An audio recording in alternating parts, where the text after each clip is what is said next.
ये दूसरे पीढ़ी का फैसला है।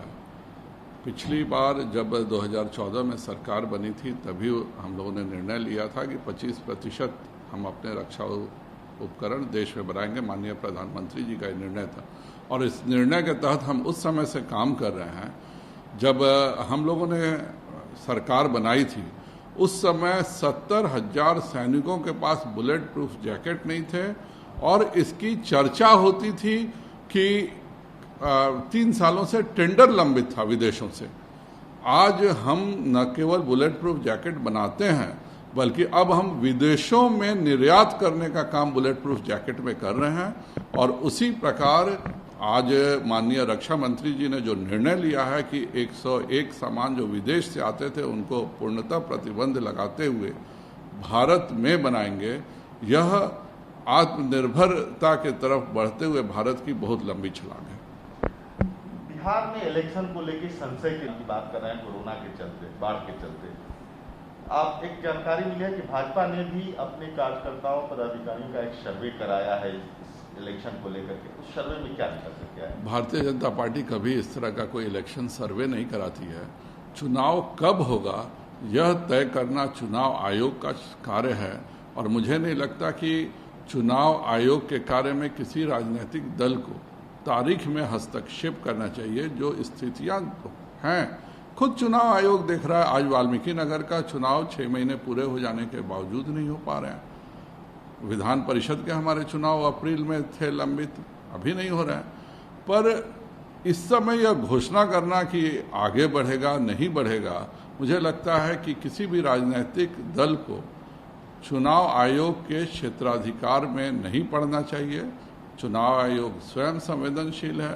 जब उनको निर्णय करना होगा उस समय क्या परिस्थिति होती है उस हिसाब से निर्णय करेंगे। एक जानकारी है कि आपके कार्यकर्ता चाहते हैं चुनाव एक्सटेंशन, क्योंकि उनकी तैयारी अभी अधूरी है, वो कोरोना के चलते नहीं निकल पा रहे हैं। ये एक जानकारी। भाजपा की कभी भी तैयारी अपूर्ण नहीं होती है। भाजपा संगठनात्मक पार्टी है और जिस दिन कोई नया प्रदेश अध्यक्ष बनता है, कोई नया राष्ट्रीय अध्यक्ष बनता है, वह तभी बनता है जब मंडल और बूथ अध्यक्षों का चुनाव हो चुका होता है। तो जिस पार्टी का बूथ अध्यक्ष से लेके राष्ट्रीय अध्यक्ष तक चुनावी परंपरा से होता हो, न किसी के पुत्र होने के कारण कोई राष्ट्रीय अध्यक्ष बनता हो, तो जाहिर बात है कि हमारा तो संगठनात्मक कार्य पूर्ण है। हम किसी भी समय कोई भी कार्य हो, भाजपा के कार्यकर्ता उसके लिए तैयार रहते हैं। महागठबंधन में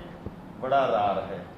शक्ति सिंह गोहिल योगियों को मनाने में लगे हुए हैं। उपेंद्र कुशवाहा ने 4 सदस्यीय टीम घोषित कर दी है। बात करने के लिए अपने को अलग कर लिया है बात से।